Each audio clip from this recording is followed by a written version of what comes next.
দর্শক, আসসালামু আলাইকুম। আজকে আপনাদের সামনে একটি অত্যাচারী জমিদার বাড়ির গল্প নিয়ে হাজির হয়েছি। যে গল্পের নায়ক একজন জমিদার। তিনি এই এলাকায় একজন অত্যাচারী জমিদার নামে বেশ খ্যাত ছিলেন। সেই জমিদার বাড়িটি উত্তরবঙ্গের পাঁচবিবির উপজেলার ৮ কিলোমিটার পশ্চিমে সীমান্ত ঘেঁষা একটি গ্রামে অবস্থিত। দর্শক, আপনারা দেখছেন ভিডিও চিত্রের মাধ্যমে সেই জমিদার বাড়ির কিছু অংশ। সাধারণত জমিদারেরা খুব উদার মনের হয়, কিন্তু ইতিহাস ঘেঁটে যেটা আমরা আজকে পেলাম, এই জমিদারটি সাধারণভাবে একটি অত্যাচারী জমিদার নামেই পরিচিত ছিল। লোকমা জমিদার বাড়ি বাংলাদেশের জয়পুরহাট জেলার পাঁচবিবি উপজেলার পড়িয়া নামক স্থানে এই লোকমা জমিদার বাড়িটির অবস্থান, বা লোকমা জমিদার বাড়ির নামেই বেশ পরিচিত। বাংলাদেশের উত্তর প্রান্তে ভারতের সীমান্ত ঘেঁষা এই জয়পুরহাট। এই বাড়িটি আনুমানিক প্রায় 15 থেকে 16 শতাব্দীতে প্রতিষ্ঠা করেন জমিদার হাদি মামুন চৌধুরী। কথিত আছে এই জমিদার বাড়ি জমিদাররা ছিলেন খুবই অত্যাচারী ও নিষ্ঠুর। জমিদারি প্রথা বিলুপ্ত হওয়ার অনেক আগেই এই জমিদার বাড়ির জমিদারি শেষ হয়ে যায়, কারণ এরা অত্যাচারী হওয়াতে গায়েবী মাধ্যমে এদেরকে জমিদারি ছেড়ে দেওয়ার জন্য বলা হয়। তারপর তারা এই তাই করেন এবং এরপর থেকেই এখানে জমিদারি প্রথা বিলুপ্ত হয়। দর্শক, দেখছেন সেই ঐতিহাসিক লোকমা জমিদার বাড়ির বিভিন্ন ধ্বংস আজ হয়ে যাওয়া বেশ কিছু ভিডিও চিত্র। এই জমিদার বাড়িটি 3 একর জায়গা জুড়ে বেশ ভালোভাবে নির্মিত একটি বাড়ি ছিল।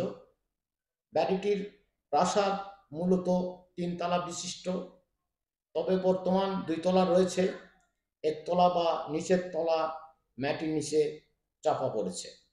দর্শক, আপনারা দেখছেন সেই জমিদার বাড়ি।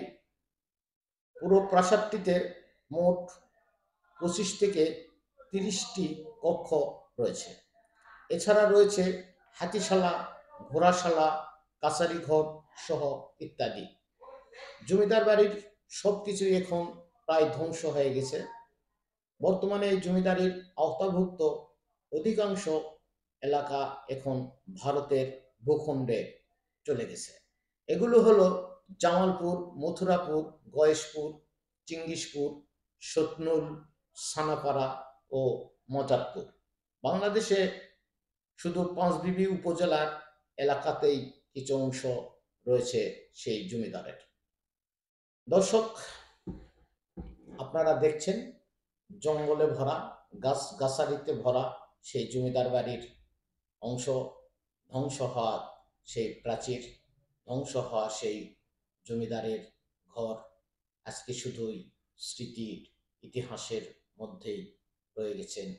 আমি আপনাদেরকে দেখানোর জন্যই আজকে এখানে এসেছি এবং আপনাদেরকে দেখাচ্ছি। দর্শক, অবশ্যই আমাদের এই পেজটি আপনারা ফলো দিবেন এবং আমাদের পেজটির ফলো দিয়ে আমাদের সঙ্গে থাকবেন, এই আশা রাখি। লোকমা রাজবাড়ি বা সেই জমিদার বাড়ি জয়পুরহাট সদর থেকে প্রায় 22 কিলোমিটার দূরে অবস্থিত। আপনারা যারা এই জমিদার বাড়ি দেখতে যাবেন, জয়পুরহাট থেকে আপনারা রওনা দিবেন পাঁচবিবিতে। পাঁচবিবি থেকে পাঁচমাথা থেকে অবশ্যই 8 কিলোমিটার পশ্চিম দিকে কোরিয়া গ্রামে এই লোকমা জমিদার বাড়িটি অবস্থিত। আপনারা দেশের বিভিন্ন জায়গা থেকেই এই জমিদার বাড়িটি দেখতে আসতে পারেন। দর্শক, আমরা আপনাদেরকে সুন্দরভাবে দেখাচ্ছি সেই জমিদার বাড়ির ধ্বংস হওয়া যাওয়া কিছু প্রাচীর বা কক্ষ আপনারা দেখছেন এখন প্রায় ধ্বংস হয়ে গেছে সেই জমিদারের কাছারি ভবনগুলো।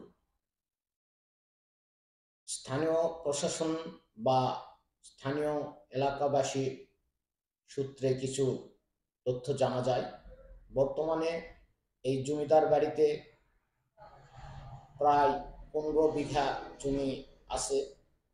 উক্ত জমিতে বিভিন্ন শস্য উৎপাদনের পাশাপাশি ফল ও ফুলের বাগানও দেখা যায়। স্থানীয় লোকজন জানান দালান দুটি একটি ঘোড়াশাল আর অপরটি হাতিশাল ছিল।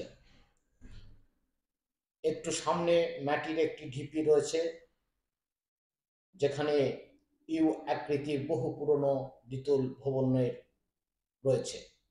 লোকমা জমিদার বাড়ি বাংলাদেশের একটি ঐতিহাসিক স্থাপন্য নিদর্শন। এই নিদর্শনটি যদি সংস্কার করা হয় অবশ্যই একটি মাইল ফলক হয়। দর্শক, আপনারা দেখছেন সেই জমিদার বাড়িটি 15 থেকে 16 খ্রিস্টাব্দে বা শতাব্দীতে এই জমিদার বাড়িটি প্রতিষ্ঠা করেন জমিদার হাদি মামুন চৌধুরী। কথিত আছে জমিদার বাড়ির জমিদারেরা ছিলেন খুবই অত্যাচারী এবং নিষ্ঠুর জমিদার। 3 একর জায়গা জুড়ে 2 ভাগে নির্মিত এই জমিদার বাড়িটি প্রাসাদ মূলত 3 তলা বিশিষ্ট। আপনারা দেখতে পাচ্ছেন দর্শক, অবশ্যই আপনারা দেখুন।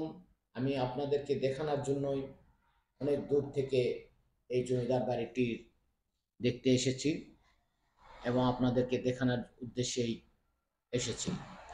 আপনারা দেখুন জমিদার বাড়ির সব কিছুই এখন প্রায় ধ্বংস হয়ে গেছে, শুধু কিছু ধ্বংস হওয়া দেওয়াল প্রাচীর আর কক্ষ রয়েছে।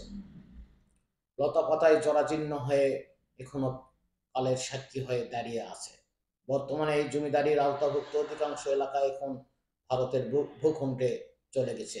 দর্শক, আপনাদেরকে সেই চিত্রগুলোই আমরা আমাদের পেজের মাধ্যমে আপনাদেরকে দেখাচ্ছি। এখন যে দেখতে পাচ্ছেন সেই কক্ষগুলো কত জরাজীর্ণ, কত ভয়ঙ্কর রূপে এখন রয়েছে।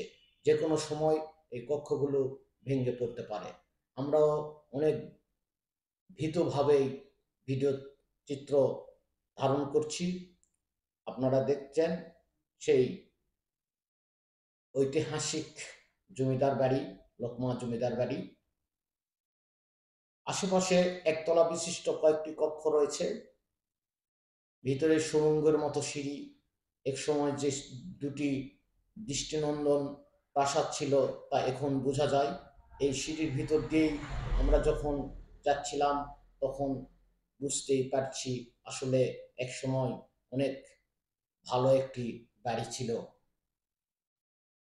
সুড়ঙ্গ পাশে মঞ্চ আকৃতির উচ্চ প্ল্যাটফর্মের মতো ফাঁকা স্থান আছে। সাথে রয়েছে ধ্বংসপ্রাপ্ত কয়েকটি কক্ষ।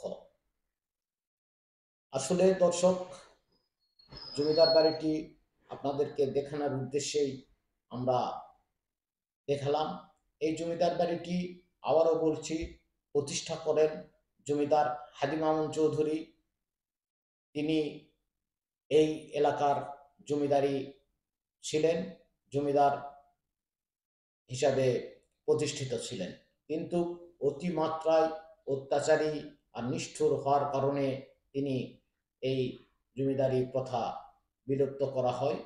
বর্তমানে কালের সাক্ষী হয়ে তার এই জমিদারি বাড়িটি দাঁড়িয়ে রয়েছে। দর্শক, আমরা আপনাদেরকে এতক্ষণ পর্যন্ত সেই জমিদারের বাড়ির ধ্বংস হওয়া কিছু কক্ষ দেখালাম এবং আপনাদেরকে কিছু ইতিহাস জানালাম। আপনারা অবশ্যই দেখলেন, জানলেন। আগামীতে নতুন একটি ভিডিও নিয়ে আপনাদের সামনে হাজির হব। এতক্ষণ পর্যন্ত আপনারা আমাদের এই পেজটি ফলো দিবেন, আমাদের সঙ্গে থাকবেন, আমাদের ভিডিওগুলো দেখবেন, লাইক কমেন্ট করবেন। দর্শক ভালো থাকবেন। খোদা হাফেজ। বাংলাদেশ।